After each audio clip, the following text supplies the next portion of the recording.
Blessings and salutations. So good to be with you all once again for episode 3 of Sound Mind. I'm licensed therapist, your host for season 5 and 6 and 7, and whatever else the Lord will have us to do in this project together. I hope all is well, that you've been blessed. If you're tuning in today, that means that you have been seen versus viewed. So we want to thank God for that. And we want to just jump in today because we have some great conversations and mental health dynamics that we're going to address today. But as always want to give God the praise and the glory for the opportunity to be together and to serve in this capacity. So we want God to bless this episode, and hopefully it'll be a blessing to you. I'm extremely excited to share today on today's subject matter. But before we get started with today's subject matter, we want to make sure that we're doing our homework. So on last week in episode 2, we talked about moving past irrationality, or the rationalities of irrationalities, where we talked about the difference between distrust, paranoia, suspicions, and how do you navigate through those by utilizing discernment. So please make sure that you did your homework, because here at Sound Mind and on Hope TV, we're not just here for conversation, we're here for conversion. But another part that's important about conversion is conviction. If you feel convicted, I always tell my population that I work with in therapy, conviction is an indication that there is something either right that we should continue doing, or maybe there's something not so right that we need to address and look at. So hopefully and prayerfully through our content through this season, you'll receive the conviction that will lead to conversion because you've had conversation. Okay. All right. So let's dive right on in. So I am so excited about this particular episode's content, because today we're going to be talking about the psychology of lust versus love. Okay. This one hits kind of different, as they say in urban pop culture, as I like to say. This one hits a little different because a lot of times in my practice over 25 years, a lot of people come to me concerning feelings and emotions regarding love and understanding of love, and when there's been a breakdown in love. There's a lot of love questions and a lot of love inquiries, self-love, and how do we love in a healthy way. So what we want to do is we want to address the psychology of lust versus love, because there is some strong differentiation between the two. And so what we're going to do is, because this is a very padded conversation. So what we're going to do is, in this episode, we're going to talk about the lust characteristics. And then in the next episode, we're going to talk about the love characteristics. And we're going to do a comparison and contrast, because what I want to make sure is that we have an understanding of what these dynamics are. So I don't want to rush it. I want to give it to you slow, and I want you to be able to absorb it and really be able to look at yourself. Now, one thing that I want to say as well, when I was reviewing the literature for this particular episode, and I was doing my research over just different case studies over the years, I thought about something that is written in Ecclesiastes rather 1:18. I want to recite that scripture to you, because you'll find yourself experiencing this as you go deeper and deeper this season in Sound Mind. And what Ecclesiastes 1:18 says is, "For with much wisdom is much sorrow. As knowledge increases, grief increases as well." And the reason why I wanted to bring that into our conversation today is that a lot of times in therapy, when I'm working with my patient population and when I'm doing the research, a lot of what I see sometimes literally it grieves me, but not from a place of sadness, but sometimes from a place of heaviness, because I'm able to see how wrong we've been doing things as a people, how wrong we've been doing things as human beings. Oftentimes, I'll share with my wife in my innermost conversations with her that because I believe in blending the sacred with the secular, because I believe in theology um, um, influencing psychology, a lot of times when I look at my cross references between what God words says with the clinical modalities and theories that I utilize, there's a heaviness that tends to happen, because I realize that we have been living wrong in so many ways in our personal relationships, our spiritual relationships, our marriages. Sometimes it just gets heavy on me, because I realized that we've just been doing it wrong, and we've been shorting ourselves out of the blessings of what relationships are supposed to be and the promises of God's blessings. And so I thought about that scripture and wanted to share that, because as you learn more and you begin to reflect in your own life, you're going to probably experience that heaviness as well. As you're going to look at yourself and say, possibly, I've been doing this wrong for a long time. But the reason why we're here is to have these conversations that again leads to conviction, which leads to conversion. So I just wanted to highlight that, because that way I don't want you thinking that, something's going on, something's wrong. No, that's an indication that everything is right, because with that increase in knowledge, we're going to be grieved in a good way, because it's going to make us want to move and do some things. Okay. So now that we got that out the way, now that I've done my disclosure, I want to hop right on into this psychology of lust versus love. And this is the lust edition. Okay. Before I start, I want to lay the backdrop as far as biblical references, because we always want to set the foundation from a biblical, and then we're going to tie together the clinical therapeutic aspect after we, of course, put everything in order. And what I want to reference is 1 John 2:16, okay? 1 John chapter 2, verse 16.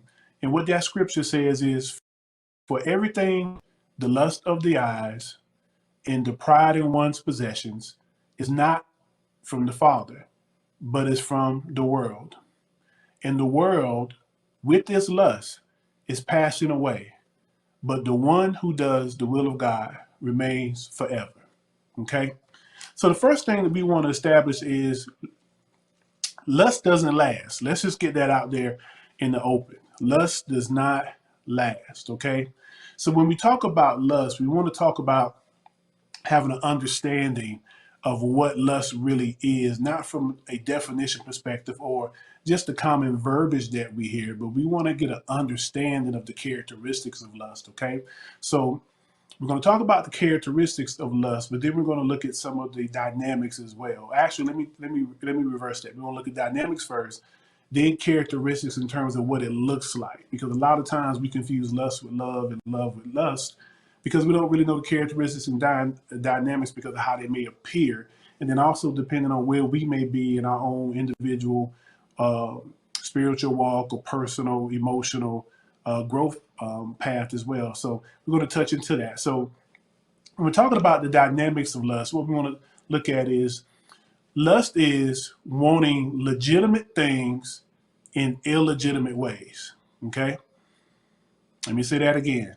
Lust is wanting legitimate things in illegitimate ways. Okay. Another way that I like to often look at that and spin that is lust is wanting the right things the wrong way. That sometimes and oftentimes leads to our harm. Okay. Now, a biblical word that we've heard a lot of, but we probably never really coupled it with the concept of lust is coveting or covetedness. Okay. You hear that? That's one of the big 10, as I like to call them. We have the 10 commandments that God gave Moses for his people.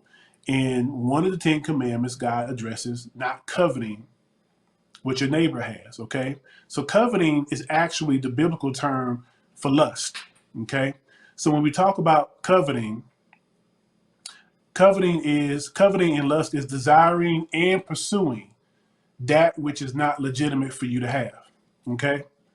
So let's look at this from an application regard. So when we think about lust, let's say it's a legitimate need to want food. Okay. That's a legitimate need. We all got to eat. But lust is when we kind of go over into gluttony or overeating. Okay. So you want something that's a legitimate need, which is food, but then how you go about it and pursuing it, there being a harmful demonstration and impact on your behalf is when it becomes lust. Okay. Now, I'm going to say this word. Okay. And we're all adults here on Hope TV, because this is actually when we think of lust, it does come up probably primarily from a physical regard. So let's have the sex reference. Okay. Sex under God's order is not a bad thing. Okay. That's a whole different episode. We'll touch that probably later on in season one, if not maybe season. I'm sorry. We'll touch that later in season five, if not maybe even season six, because that's a real deep one therapeutically. But sex is not a bad thing if it's up under God's ordinance in the manner in which He created it to be. But immorality, again, the illegitimate way of going about sex is when there's lusting and coveting that tends to happen. Okay.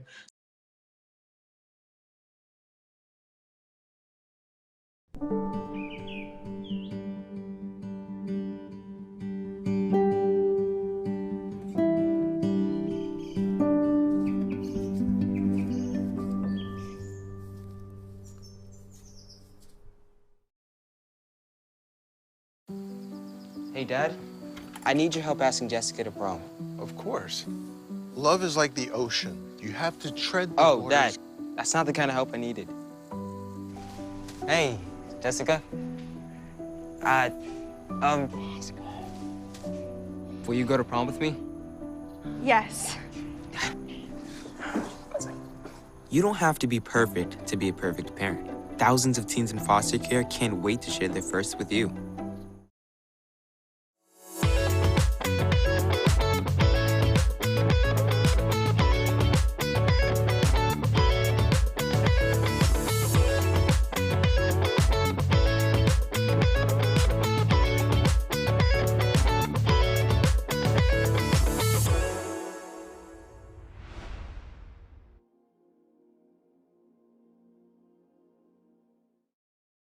So again, we're talking about legitimate things that are understandable to have and that God wants us to have, but when we go about achieving it in illegitimate ways to the point that it can cause harm or disruption or even destruction, that's when it becomes a matter of a lusting. Okay, so I wanted to kind of give us the backdrop in that because I wanted you to understand what we're talking about here. Because a lot of times when people hear the term lust, it's like, oh no, I'm not lusting. It's not in my spirit, because you think about it in an extreme way.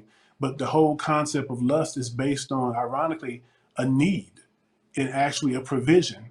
But it's all about how we execute the provision that tends to differentiate how lust is either being rejected or even how it's being implemented or introduced into our lives, or how we may even implement it and introduce it in the lives of others. Okay, so that was important for us to understand those particular dynamics of lust. Okay, so what I did was I looked at the characteristics. I thought about, the sessions that I've had where I've dealt with individuals who may have had an eating disorder, individuals that may have had obsessive compulsive disorder, those that may have had generalized anxiety challenges, those that have had relationship issues as far as infidelity, those who have had issues with just a myriad of different dynamics where it appeared that lust was really the undergirding of what they were experiencing from a mental health regard.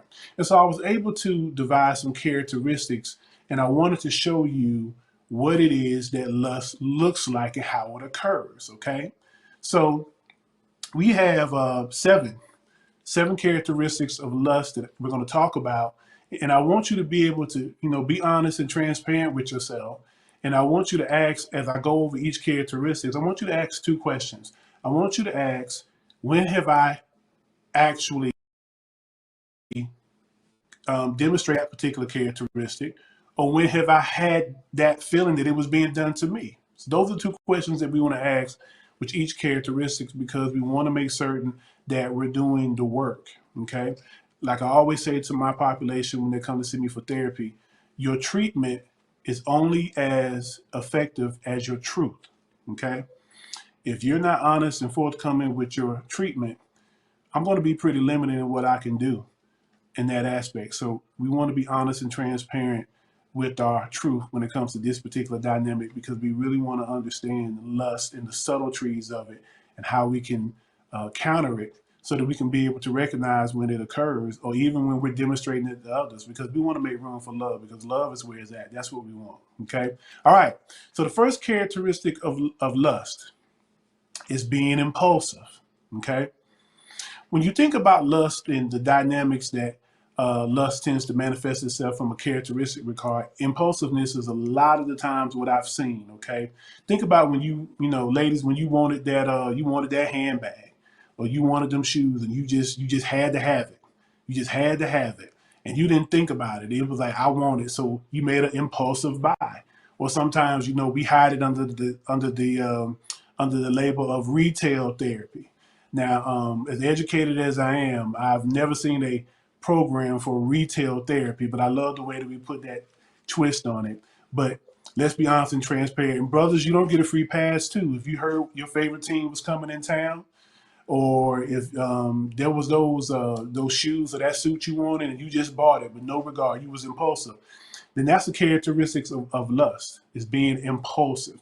Now, if you want to apply that from a physicality regard, a lot of times when we look at lust and how it appears physically, oftentimes it's very impulsive, okay? Very impulsive. So impulsivity, being impulsive, is a characteristic of lust, okay? So ask ourselves the question, when have I actually acted in an impulsive way? Okay? And only you can answer that. But then also ask the question, when have I felt as if somebody was dealing with me impulsively? Okay? So that could be a reflection of some possible lust occurrences in our life as far as that's concerned. Okay? All right. The second characteristic is reckless.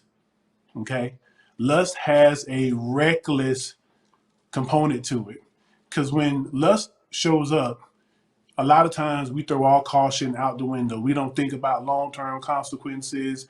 It's completely just reckless. Things that we probably wouldn't do if we took time to be rational and to think things out.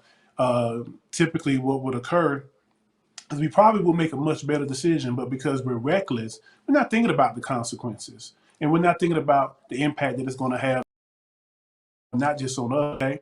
So in recklessness is also a characteristic of lust. So ask yourself again the question, when have I actually been reckless? And be honest with yourself, okay?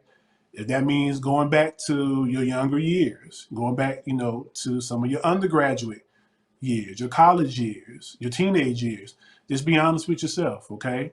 So when was the time that you actually were reckless? But then also, when was there a time when you actually felt somebody was reckless with you? Okay, may have put you in a position where they put pressure on you to do something, and you felt as if, okay, there are consequences to this that could be long-standing, and they were being reckless. Okay, so that's something to consider. That's definitely something that we want to consider. All right. Third attribute of lust: selfishness. Being selfish or selfishness. Okay.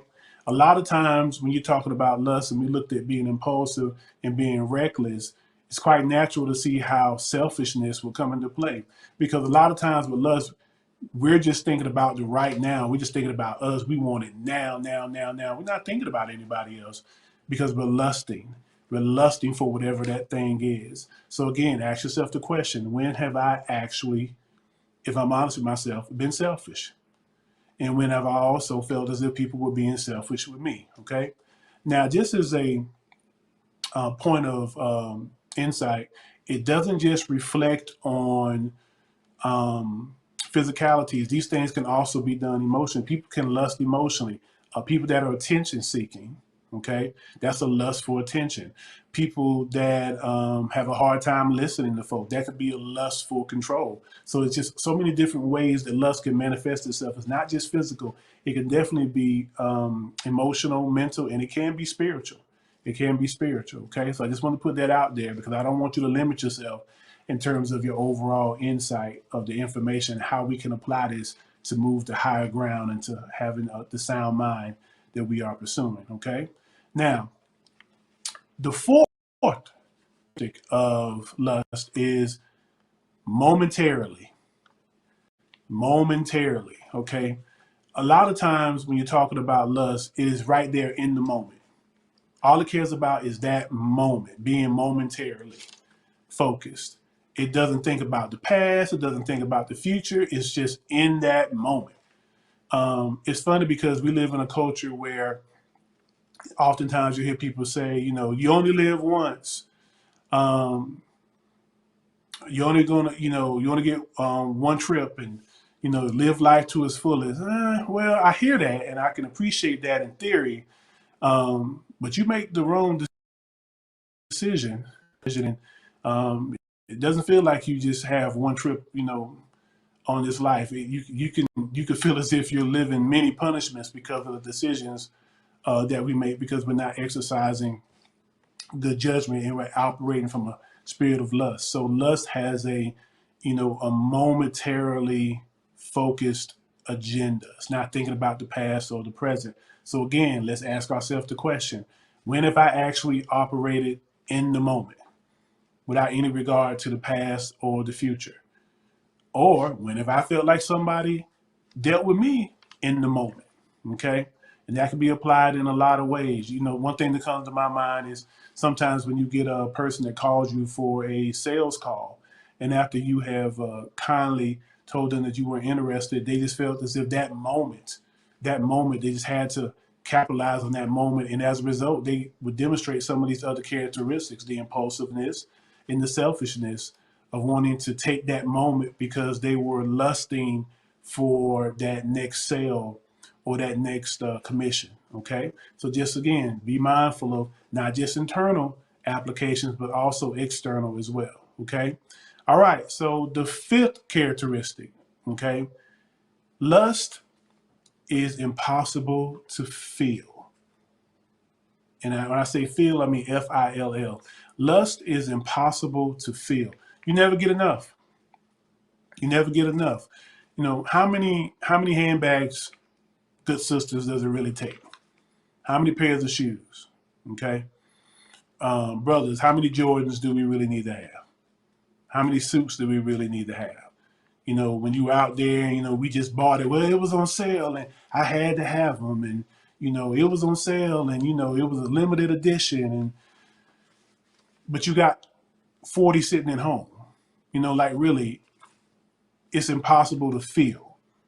So that's what we look at when we look at lust. It's never enough. It's never enough. And that's always a very, very careful place that we have to tread, because when something is never enough, that means we're always searching for something. Okay. So when you look at things from a lust regard, it's going to have that feeling of it's impossible to feel because there's a lack of something. And, we got to figure out what that is. And, of course, we could do that in therapy.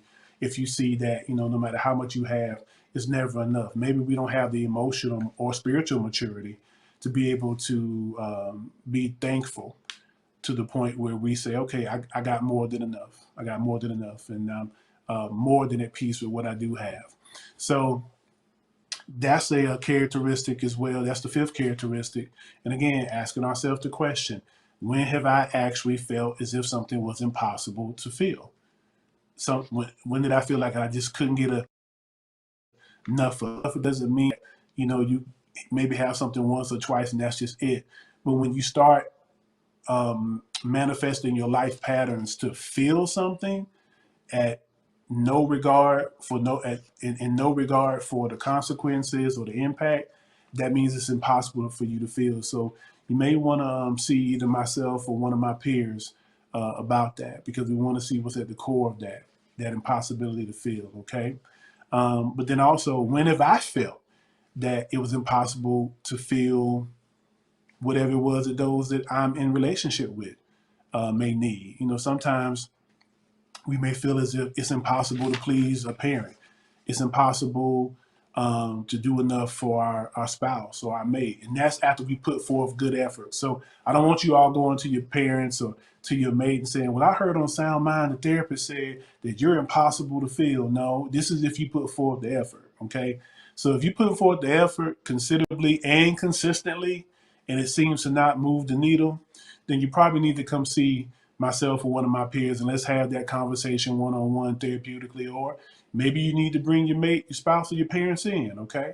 So nobody's above reproach when we look at any of these. So it's just a matter of all the different ways that we could apply it, because we definitely want to be convicted to have that conversion in our life. Okay.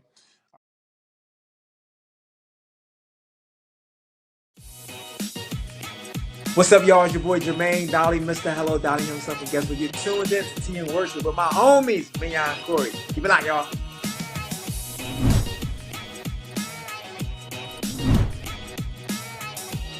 Hey y'all, it's Candy West, and you're watching Tea and Worship with Mignon and Corey.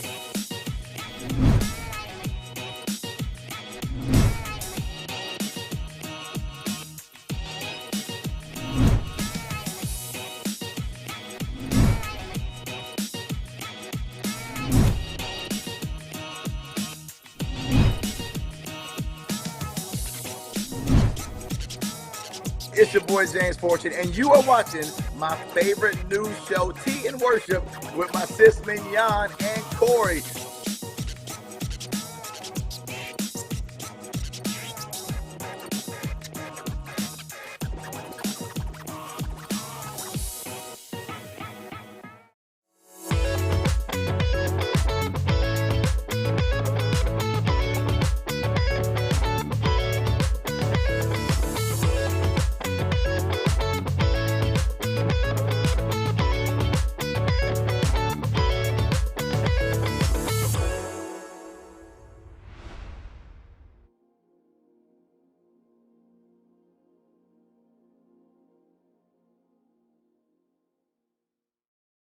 So the sixth characteristic is chaotic. Lust has a chaotic demographic to it, okay?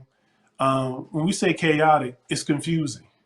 It's never smooth. It's never fluid. It's always something. It's just never just right and smooth, okay? And a lot of times with lust, because it's chaotic, it's going to put us in a lot of anxiety provoking situations. It's going to also put us in some situations that can have some short term and long term consequences. Okay. From a spiritual regard, you know, the Bible speaks of all things being decent and in order. Okay.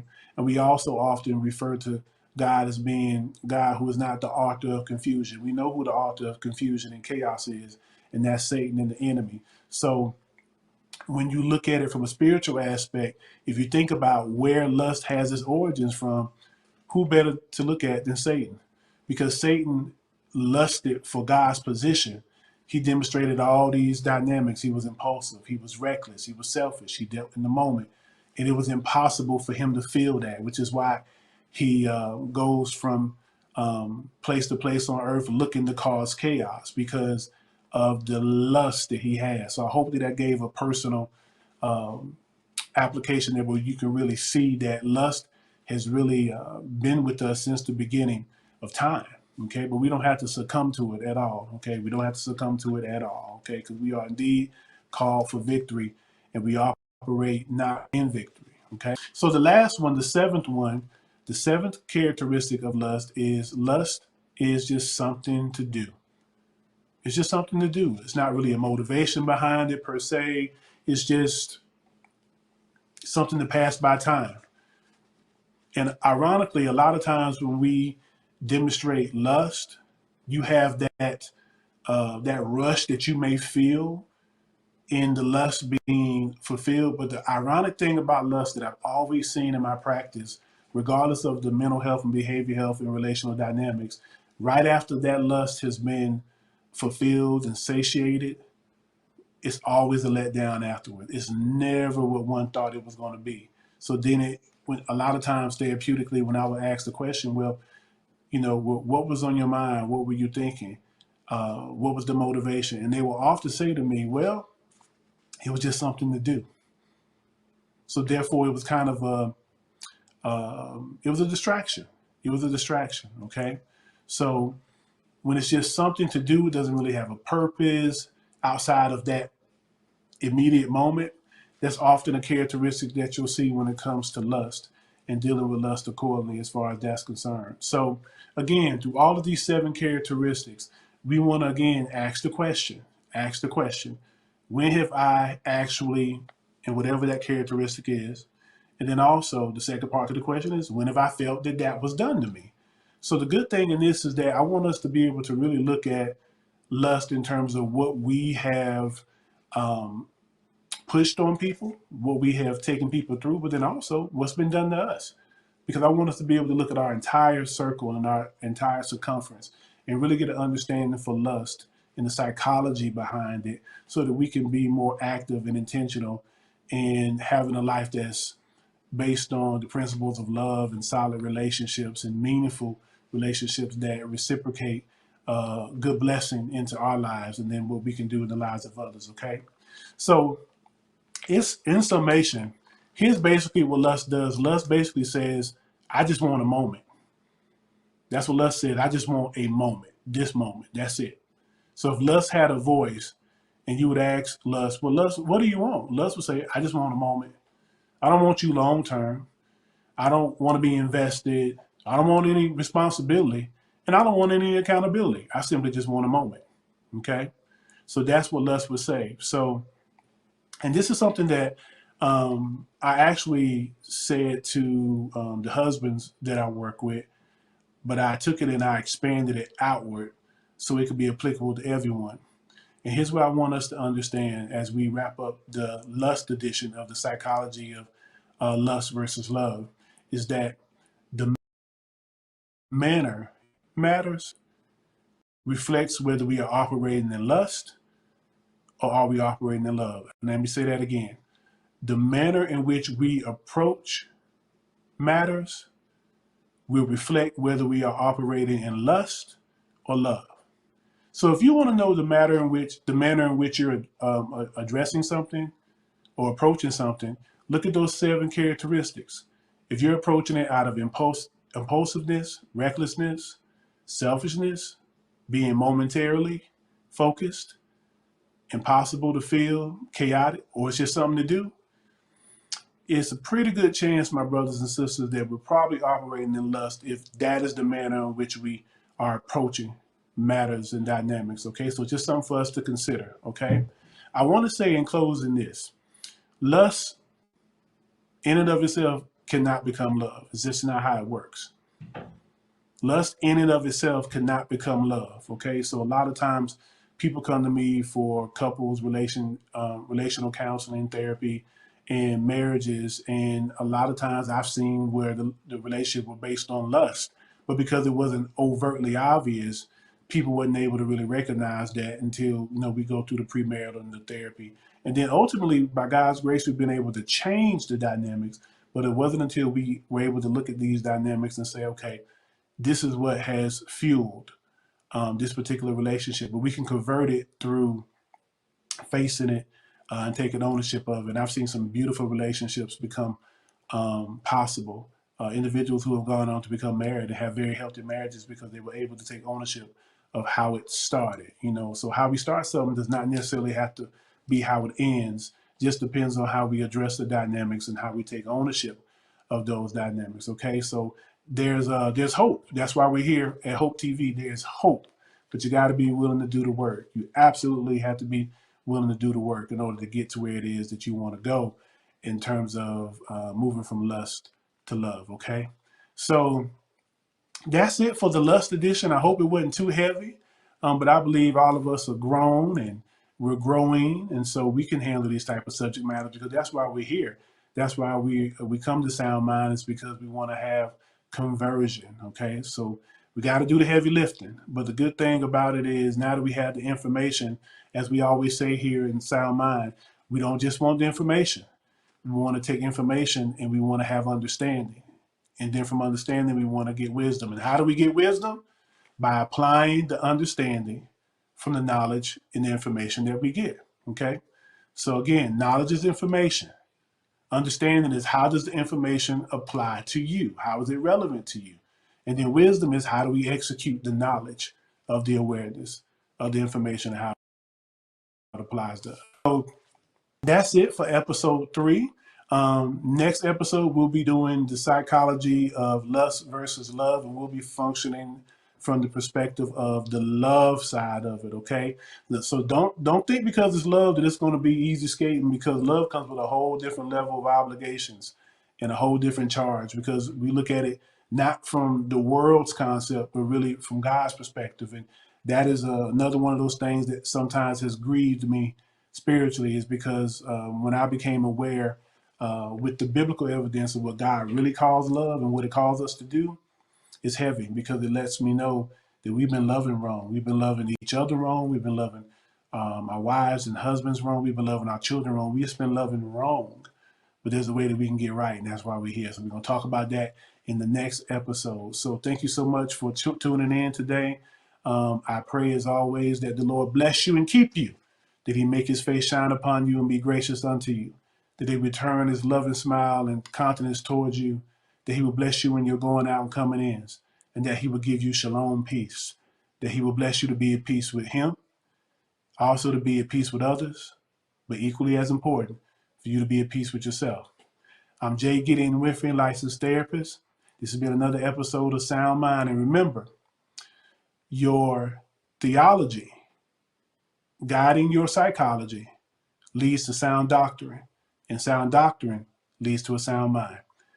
We'll see you next episode. We love you. Take care. God bless.